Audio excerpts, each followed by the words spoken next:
ஏன் ஒரு ஆர்கனைசேஷனில் அவுட்புட் எதிர்பார்த்த அளவுக்கு இல்லை? இந்த வேலையை என்னை விட சிறப்பாக இங்கே யாரும் செய்ய முடியாது. ஏன்னா எனக்கு தான் இந்த தொழில் தெரியும். எடுத்த உடனேவே இந்த நீ பார்த்துக்கோப்பா அப்படின்னு கொடுத்துட்டு போகிறது என்னுடைய சஜஷன் எப்பவுமே கிடையாது.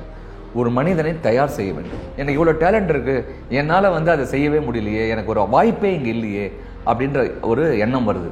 என்னுடைய பிஸ்னஸை அவர் பிரித்து எடுத்துகிட்டு போயிடுவாரோ, என் கஸ்டமர்ஸ் அவர் போயிட்டு அவர் தனியாக ஒரு பிஸ்னஸ் ஆரம்பித்து எனக்கு லாஸ் ஏற்படுத்திடுவாரோன்ற பயம். இப்போ இனிமே இந்தந்த சுச்சுவேஷனில் நான் எடுக்க மாட்டேன் முடிவு, நீங்கள் எடுங்க. ட்ரைனிங் கொடுங்க, கோ ட்ராவல் பண்ணுங்க, அவரை தள்ளி விடுங்க.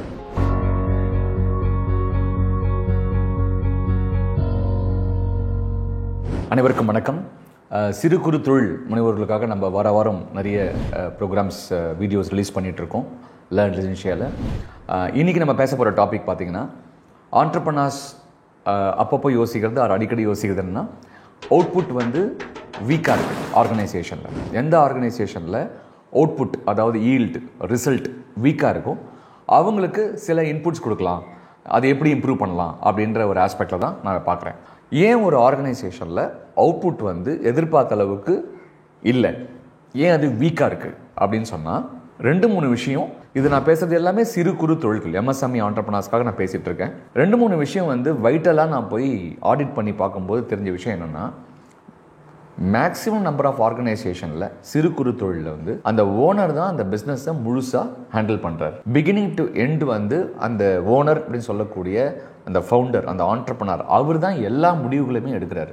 எல்லா முடிவுகளையுமே அவர் தான் எடுக்கணும்னு வரும்பொழுது அவரால் ஒரு ஹியூமன்லி எல்லா விஷயத்தையும் ஹேண்டில் பண்ணுறது ரொம்ப கஷ்டம். ஆனால் அவர் முயற்சி செய்து 15 மணி நேரம் 16 மணி நேரம் 17 மணி நேரம் கூட வேலை செய்கிறார். ஆண்டர்ப்ரனர் வேலை செய்கிறார். அவருக்கு என்ன சேலஞ்ச் அப்படின்னா, இந்த வேலையை என்னை விட சிறப்பாக இங்கே யாரும் செய்ய முடியாது. ஏன்னா எனக்கு தான் இந்த தொழில் தெரியும், நான் தான் இது எல்லாமே முடிவு எடுக்கணும், வேறு யாரும் எனக்கு கிடையாது இங்கே. ஸோ ஹை லெவலில் நான் ரொம்ப பெரிய சேலரி கொடுத்து என்னால் டீமையும் டெவலப் பண்ணிக்க முடியாது, என் டீமால் என் அளவுக்கு முடிவு எடுக்க முடியாது அப்படின்ற ஒரு மனசுக்குள்ளே இருக்கக்கூடிய ஒரு ஃபீலிங், அவருடைய நம்பிக்கைன்னு கூட சொல்லலாம். நம்ம இதை அவர் முழுசாக நம்புறதுனால தான் அவர் எதையுமே அடுத்த கட்ட பீப்புளுக்கு கொடுக்க முடியாமல் தவிக்கிறார். ஆக்சுவலாக அது அவர் குறையாக நான் பார்க்கல, அவர் தவிக்கிறார், அவர் கஷ்டப்படுறார். அப்படி கஷ்டப்படக்கூடிய ஆண்டர்ப்ரனருக்கு என்னுடைய பதில் தீர்வு என்னன்னு பார்த்தீங்கன்னா, நீங்கள் இதையே எவ்வளோ நாள் செய்ய போகிறீங்க? என் கூட இருக்கவங்களால எந்த முடிவும் எடுக்க முடியாது, நான் தான் முடிவு எடுக்கணும், நான் எடுத்தால் மட்டும்தான் அது சிறப்பாக இருக்கும் அப்படின்னு நீங்கள் நம்ப ஆரம்பிக்கிறீங்க. அதை தொடர்ச்சியாக செய்கிறீங்க. அதனால் அதுலேருந்து உங்களால் வெளில வர முடியல, அந்த சைக்கிள்லேருந்து வெளியே வர முடியல. அப்போ அந்த சைக்கிளில் நீங்கள் விஷயஸ் சைக்கிள் சொல்லுவாங்க, அதுக்குள்ளேயே சுழற்சியில் நீங்கள் மாட்டிக்கும் பொழுது அப்போ எப்படி அடுத்த கட்டத்தை நோக்கி உங்கள் வியாபாரம் உயரும் வளரும் அப்படின்ற கேள்வி நீங்கள் யோசிக்கலாம். இப்படி குட்டியாக ஆரம்பித்த சின்னதாக ஆரம்பித்த நிறுவனங்கள்லாம் கொஞ்சம் கொஞ்சமாக கண் முன்னாடி படிப்படியாக உயர்ந்து செல்கிறாங்களே, அவங்கெல்லாம் எப்படி வளர்கிறாங்க? ஒரு ஃபுட் பிஸ்னஸ் எடுத்தால் சாதாரணமாக ஆரம்பித்தார், ஒரு கடையிலேருந்து 10 கடை ஆகுது. நம்ம கூட தானே ஆரம்பித்தார் 10 வருஷம் முன்னாடி 20 வருஷம் முன்னாடி. அவர் மட்டும் எப்படி தொடர்ச்சியாக வளர்ந்து கொண்டே செல்கிறார், அவருடைய வியாபாரம் வளர்ந்து கொண்டே செல்கிறது அப்படின்ற ஒரு கேள்வி உங்கள் மனசுக்குள்ளே ஓடுது. ஆனால் அதை செயலில் கொண்டு வருவதற்கு, இம்ப்ளிமெண்டேஷன் செய்வதற்கு உங்களுக்கு வழி தெரியல, அது எப்படி செய்யணும்னு தெரியல. அதுக்கு தீர்வு ரொம்ப ரொம்ப சிம்பிள். நம்ம எடுத்த உடனேவே நமக்கு ஈக்குவலண்ட்டாக, இப்போ நான் தான் ஒரு தொழில் முனைவோர்னா எனக்கு ஈக்குவலண்ட்டான ஒரு ஆளை நான் எடுத்தேன்னு சொன்னால் அது நான் நிறைய சம்பளம் கொடுக்கணும். மோரோவர் அவர் வச்சு மேனேஜ் பண்ண முடியாது என்னால், கரெக்டாக? அப்போது நம்மக்கிட்ட இருக்கக்கூடிய ஊழியர்கள் இருக்காங்க இல்லையா, இப்போது நம்மக்கிட்ட ஒரு 5 பேர் இருக்காங்கன்னு வச்சுக்கோங்க, நான் சின்னதாகவே எடுத்துப்பேன். அந்த 5 பேரில் ஒருவரோ இருவரோ உங்களுடைய தொழிலில் அட்லீஸ்ட் ஒரு 30-40% அவருக்கு அந்த பிஸ்னஸ் தெரியும் உங்களோடவே இருக்கிறதுனால. ஆனால் உங்கள் அளவுக்கு சிறப்பாக சில முடிவுகளை அவருக்கு எடுக்க தெரியாதுன்னு நீங்கள் நினைக்கிறீங்க. நான் அப்படின்னு நினைக்கல. நான் என்ன நினைக்கிறேன்னா, எக்ஸ்பிரிமெண்ட் பண்ணலாமே, ஒரு ஆராய்ச்சி செய்வோமே, நமக்குள்ளேயே ஒரு ஆராய்ச்சி செய்வோம். என்ன ஆராய்ச்சி அப்படின்னா, அந்த 5 பேரில் ஒரு நபரோ 2 நபரோ கூப்பிட்டு அவர்கிட்ட நம்ம பேச ஆரம்பிப்போம். எப்படி பேச ஆரம்பிப்போம்? அடுத்த 1 மாதத்திற்கு அவரை நம்ம தயார் செய்யணும். எடுத்த உடனேவே இந்த நீ பார்த்துக்கோப்பா அப்படின்னு கொடுத்துட்டு போகிறது என்னுடைய சஜஷன் எப்பவுமே கிடையாது. ஒரு மனிதனை தயார் செய்ய வேண்டும். தொடர்ச்சியாக அவருக்கு ஸ்கில்லை கொடுக்கணும், நாலேஜை கொடுக்கணும், எப்படி திங்க் பண்ணணும், நான் எப்படி திங்க் பண்ணுவேன், இந்த பிரச்சனை வந்ததுன்னா இந்த சுச்சுவேஷனை நான் எப்படி முடிவு எடுப்பேன், நீ அந்த மாதிரி முடிவு எடுக்க முடியுமா, அதோட பெட்டராக எடுக்க முடியுமா அப்படின்றத நீங்கள் ஒரு கோ ட்ராவலாக மாறி, கோ ட்ராவல் இந்த வார்த்தை யூஸ் பண்ணிக்கோங்க. கோ ட்ராவல், அவர் ஜஸ்ட் எம்ப்ளாயி கிடையாது, உங்களோட சக பயணியாக அவரை பயணப்பட வைக்கணும். நீங்கள் பயணப்பட வைக்கும் பொழுது ஒரு மாதத்தில் உங்களுடைய வே ஆஃப் ஒர்க்கிங் இருக்குல்ல, the way of thinking, way of taking decision, இது எல்லாமே பார்த்து பார்த்து பார்த்து எப்படி ஒரு டைரக்டர் கிட்ட ஒரு அசிஸ்டன்ட் டைரக்டராக ஜாயின் பண்ணி அதுக்கப்புறம் படிப்படியாக வந்து அவர் டைரக்டராக வெளில வரார் இல்லையா, அப்போ கூடவே பயணப்பட்டால் மட்டும்தான் அந்த நுவான்சஸ்ன்னு சொல்லுவாங்க வியாபாரத்தில், அந்த டாக்டிஸ், அதை ஹேண்டில் பண்ணுற விதம், அணுகுமுறை, இது எல்லாமே வந்து கூடவே இருந்து கற்றுக்க முடியும். அப்போ ஒரு ஸ்டேஜில் வரும்போது ஒரு மாதம் கழித்து, இப்போ பாரு என் கூடவே நீ ட்ராவல் பண்ணிட்ட, நான் எடுத்த முடிவுலாம் நீ உட்காந்துருக்க, நம்ம 2 பேரும் சேர்ந்து இதை பார்க்குறோம், இப்போ இனிமே இந்தந்த சுச்சுவேஷனில் நான் எடுக்க மாட்டேன் முடிவு, நீங்கள் எடுங்க அப்படின்னு சொல்லி அவர்கிட்ட அந்த வேலையை கொடுத்துட்டு நம்ம அப்சர்வ் பண்ணணும் அவர் கரெக்டாக தான் எடுக்கிறாரான்னு சொல்லி. அதுக்காக வந்து சில பேர் பண்ணுற தப்பை நம்ம பண்ணக்கூடாது.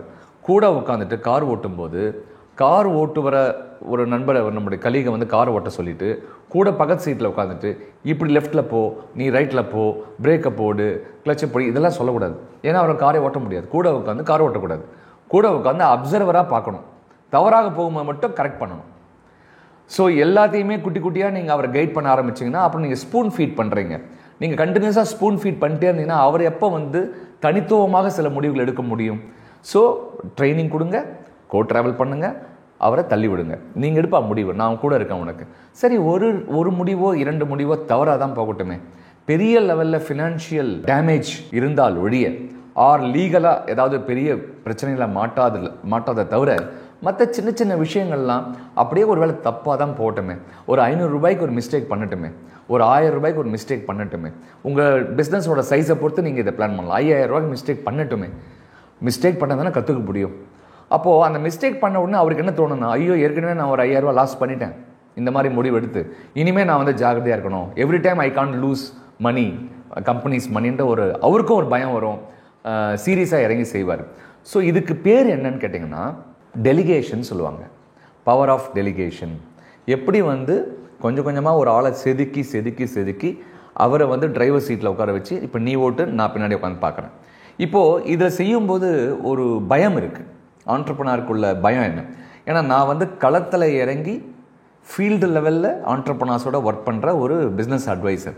நானே ஒரு ஆண்டர்ப்ரனர்ன்றதுனால 98 நான் பிஸ்னஸில் இருக்கிறதுனால எனக்கு இதோட நுவான்சஸ் என்னன்றது, இந்த வழி என்னன்றது எஸ்பெஷலி சிறு குறு தொழிலில் எனக்கு நல்லாவே தெரியும்.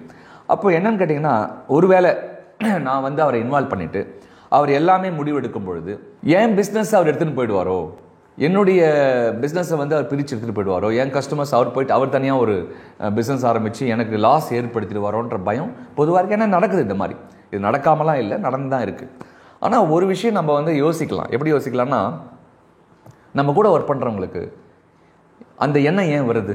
பொதுவாக பார்த்தீங்கன்னா ஏதோ நம்ம வந்து அவங்களுக்கு ஃபுல்ஃபில் பண்ணலை. ஒன்று அவங்க ட்ரீம் நம்மளோட பெருசாக இருக்கலாம், நம்ம ட்ரீமை விட அவங்களுக்கு பெரிய ட்ரீமாக இருக்கலாம். எப்படியா இருந்தாலும் ஒரு நாள் இல்லை ஒரு நாள் அவர் தனியாக தான் போகிறாரு.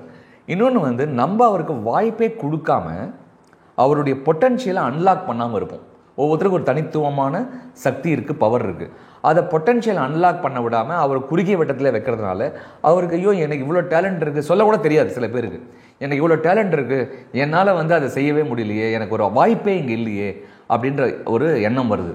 அந்த சமயத்தை நீங்கள் டேப் பண்ணி, உனக்கு இவ்வளோ டேலண்ட் இருக்குது, என்கிட்ட இந்த ப்ராடக்ட் இருக்குது, நம்ம சேர்ந்து பயணப்படுறோம், நானும் சம்பாதிக்கணும் நீயும் சம்பாதிக்கணும், ஸோ நீ கொஞ்சம் செய்ய ஆரம்பி. நான் உனக்கு வந்து ஒரு என்ட்ராப்ரனர்ஷிப்ன்ற ஒரு கான்செப்ட் சொல்லிக் கொடுக்குறேன். என்ட்ராப்ரனர்ஷிப்னா நான் ரிஸ்க் எடுக்கிறேன், ஃபினான்ஷியல் ரிஸ்க் எடுக்கிறேன், பிராண்ட் எல்லாமே நான் டெவலப் பண்ணுறேன், நீ என்னோட பயணப்பட ஆரம்பி. உனக்கு உண்டான அந்த ஷேரை நான் கொடுக்குறேன்.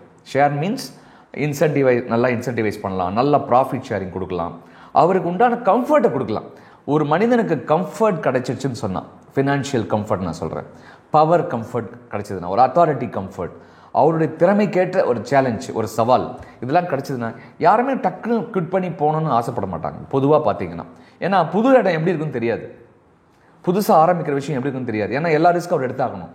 இங்கே அதெல்லாம் ரிஸ்கே கிடையாது. ஸோ மனம் விட்டு பேசும் பொழுது இந்த பவர் ஆஃப் டெலிகேஷன் வந்து நல்லா ஒர்க் ஆகுன்றது என்னுடைய அடிப்படை எண்ணம். 1-2 தப்பு நடக்கலாம், அது தப்பு நடக்கிறது எல்லாத்தையுமே நம்ம வந்து பொதுப்படையாக இப்படி தான் அப்படின்னு சொல்லவே கூடாது. நிறைய ஆர்கனைசேஷனில் நல்லா பண்ணிட்டு இருக்கக்கூடிய செகண்ட் லைன் லீடர்ஸை நூற்றுக்கணக்கான பேர் எனக்கே தெரியும், என்னுடைய வாழ்க்கையில் நான் 50 வருஷமாக பார்த்துருக்கேன். அதனால் நீங்கள் ட்ரை பண்ணி பாருங்கள், எக்ஸ்பெரிமெண்ட் பண்ணுங்கள். இதில் ஏதாவது உங்களுக்கு சந்தேகங்களோ, உங்களுக்கு ஒரு தீர்வு வேணும், ஒரு மைண்ட் லெவலில் ஒரு கிளாரிட்டி வேணும், ஒரு பிரெயின் ஸ்டார்ம் பண்ணணும் உட்காந்து அப்படின்னா எப்போ வேணாலும் நீங்கள் எங்களை தொடர்பு கொள்ளலாம், எங்களுடைய சேனலை தொடர்பு கொள்ளலாம். எங்கள் சேனல் டீம் வந்து என்னோட கனெக்ட் பண்ணி விடுவாங்க. ஸோ அது நம்ம உட்காந்து பேசலாம், இதை பற்றி டெலிபரேட் பண்ணலாம், இது ஏதாவது ஒரு நல்ல சொல்யூஷன் அரைவ் பண்ண முடியும். So that message is very simple in this video. நான் என்ன சொல்ல வந்தேன்னா, power of delegation. Little bit trust பண்ணுங்கள், ட்ரெயின் பண்ணுங்கள், ஸ்கேல் பண்ணுங்கள், அவங்களுக்கு முடிவெடுக்கக்கூடிய அந்த அத்தாரிட்டியை கொடுங்க, அப்சர்வ் பண்ணுங்கள். அதுக்கப்புறம் ஆட்டோமேட்டிக்காக நீங்கள் உங்களை டூப்ளிகேட் பண்ண முடியுன்றது என்னுடைய ஆழமான எண்ணம். இது உங்களுக்கு உபயோகமாக இருக்கும் நான் நம்புகிறேன். அடுத்த எபிசோடில் சந்திப்போம். நன்றி, வணக்கம்.